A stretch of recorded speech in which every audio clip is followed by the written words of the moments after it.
And being very careful with it, Jerome. Okay, so we have some more time. Is there any people that want to get their name on this list to tell us a little story? Yes? No?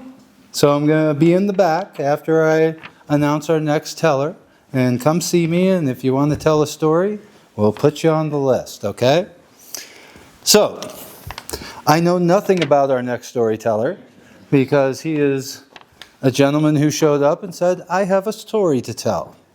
And so with no further ado, we will welcome Michael Garcia to the stage.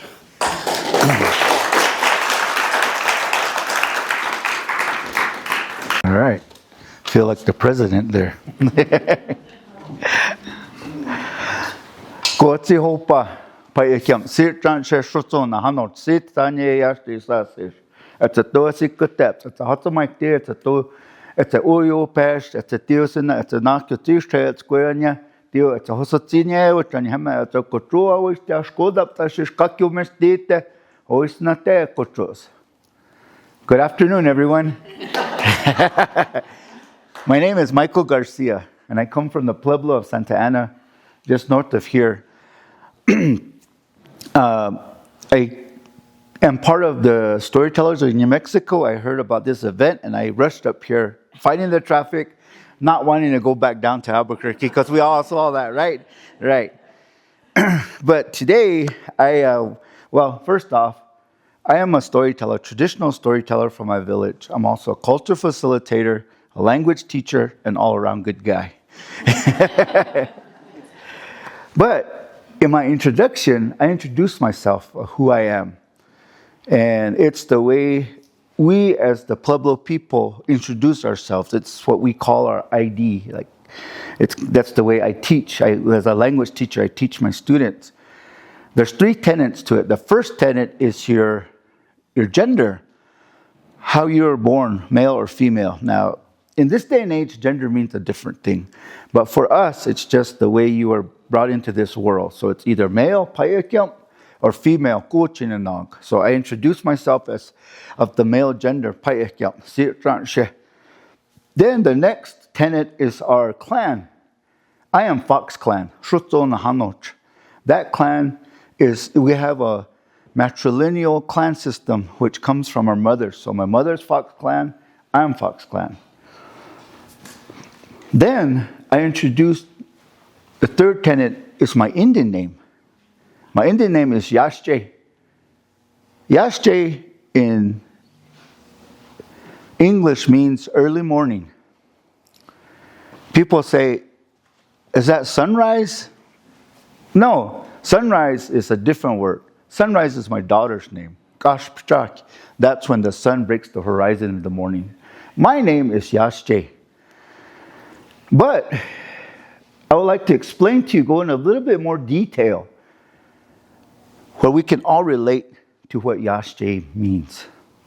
So remember, growing up, all of us were young at one time. All of us were in high school at one time. All of us had friends at one time. All of us wanted to hang out with them one more time before school started, right?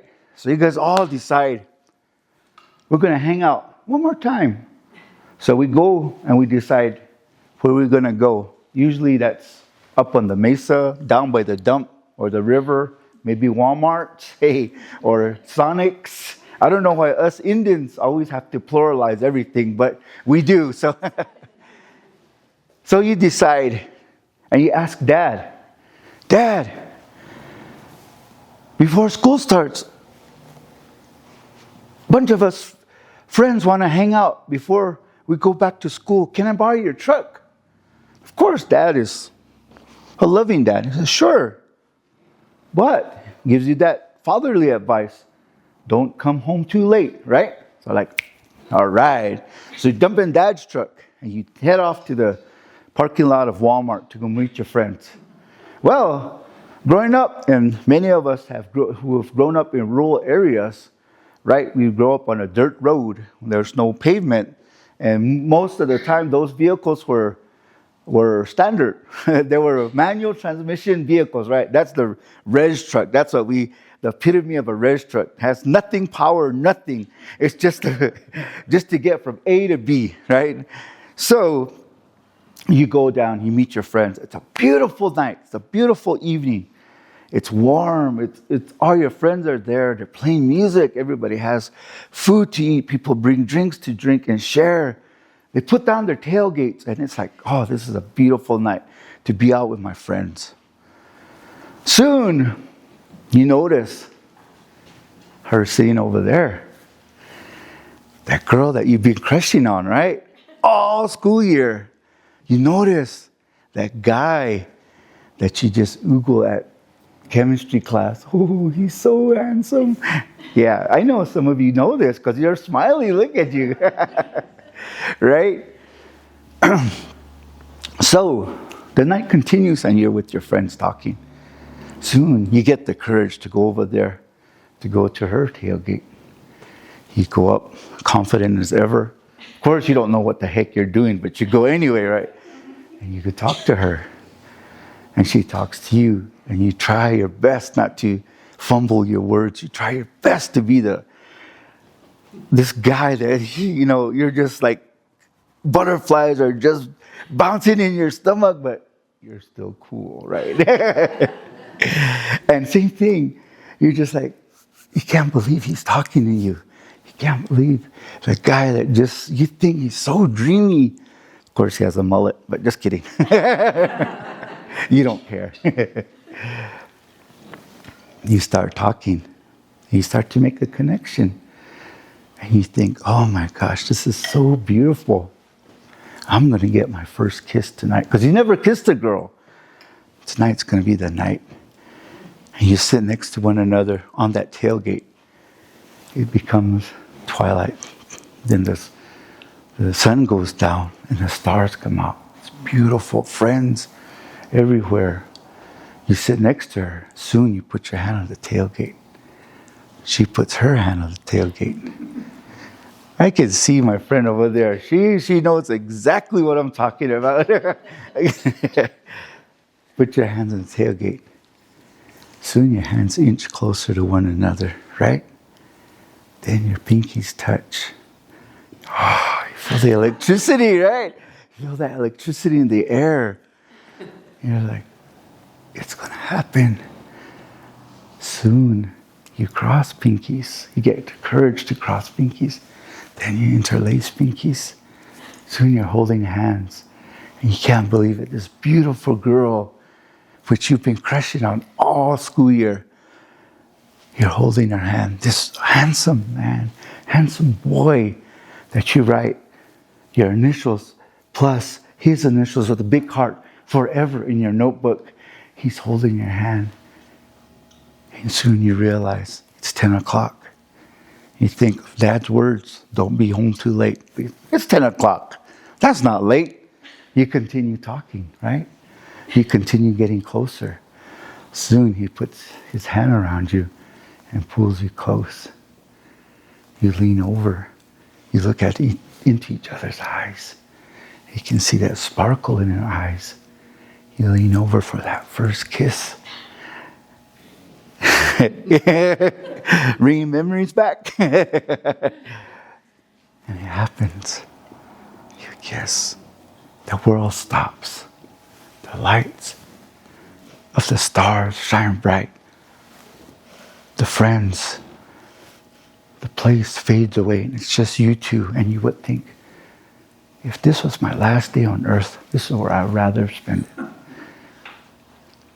Then you look at your watch, it's 2 o'clock, right? In the back of your mind, it's like, what did Dad say? Dad said, don't come home too late. Well, you rationalize, 2 o'clock's not too late. I don't think so, but I'm Dad's favorite, so he's not going to get mad, right? But in the back of your mind, you start to think of an exit plan because you don't want to just leave this beauty there on the tailgate. And you don't want him to leave. This handsome guy that you've been crushing on. And you talk more. You hold closer. You kiss a little more. Soon it becomes 3 o'clock, and you think, I got to get going. How am I going to do this? But you don't want to go. You stay there. Pretty soon it becomes a little bit more the next morning, and you know it because it's different. It feels different. The air is a little bit more crisp. The stars are a little bit more bright. The people there fade off into the background.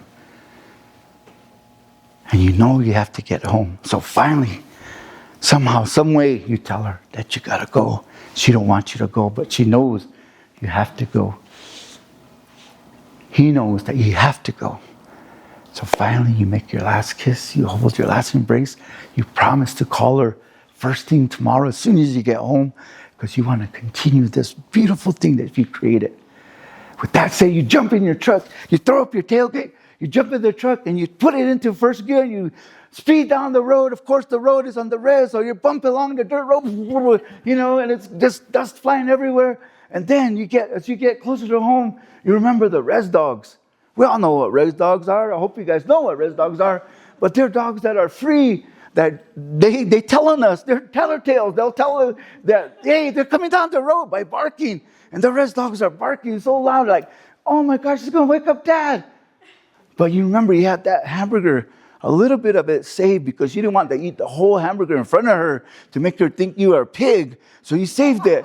And you open it and you throw it to the res dog to placate them. And they do. They eat the hamburger. They stop barking. Then you do what we all do when we're trying to get home. We cut the lights, we cut the engine, and we use the force to get home. Right? So we're going using the force to get back to, and on the dirt road, we're driving, we throw it in neutral, and we're going, then we realize we're getting close to the house. But on the res, we don't have grass, we don't have driveways, we have dirt, we have gravel. And tires on gravel at 4 a.m? How loud is that? But then you have to realize you have to step on the brakes. But you know Dad's brakes squeak, right? So then you apply the brakes and you're like, oh, please, please. Finally get it stopped. Like, oh my gosh, you look at the house, no lights come on yet. You think, oh gosh.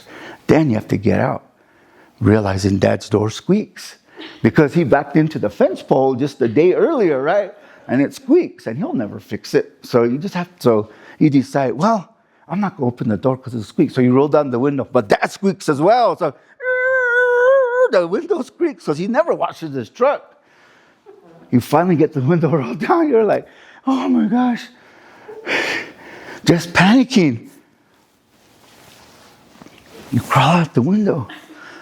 Get out the window. Remember I talked about the dirt and gravel? Well, 4 a.m, tennis shoes on a gravel driveway, it's loud.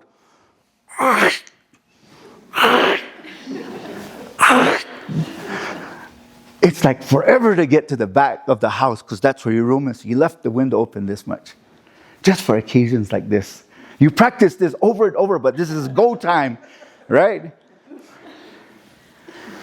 You slowly open the window. Trying to control your breathing. Like a soldier in a war. You part the curtains. You step in. You stand up. You listen for a minute. And you think, I made it. Because you don't see Dad. The light turned on and there's Dad standing right there. That's Yash Day time of the morning. Thank you.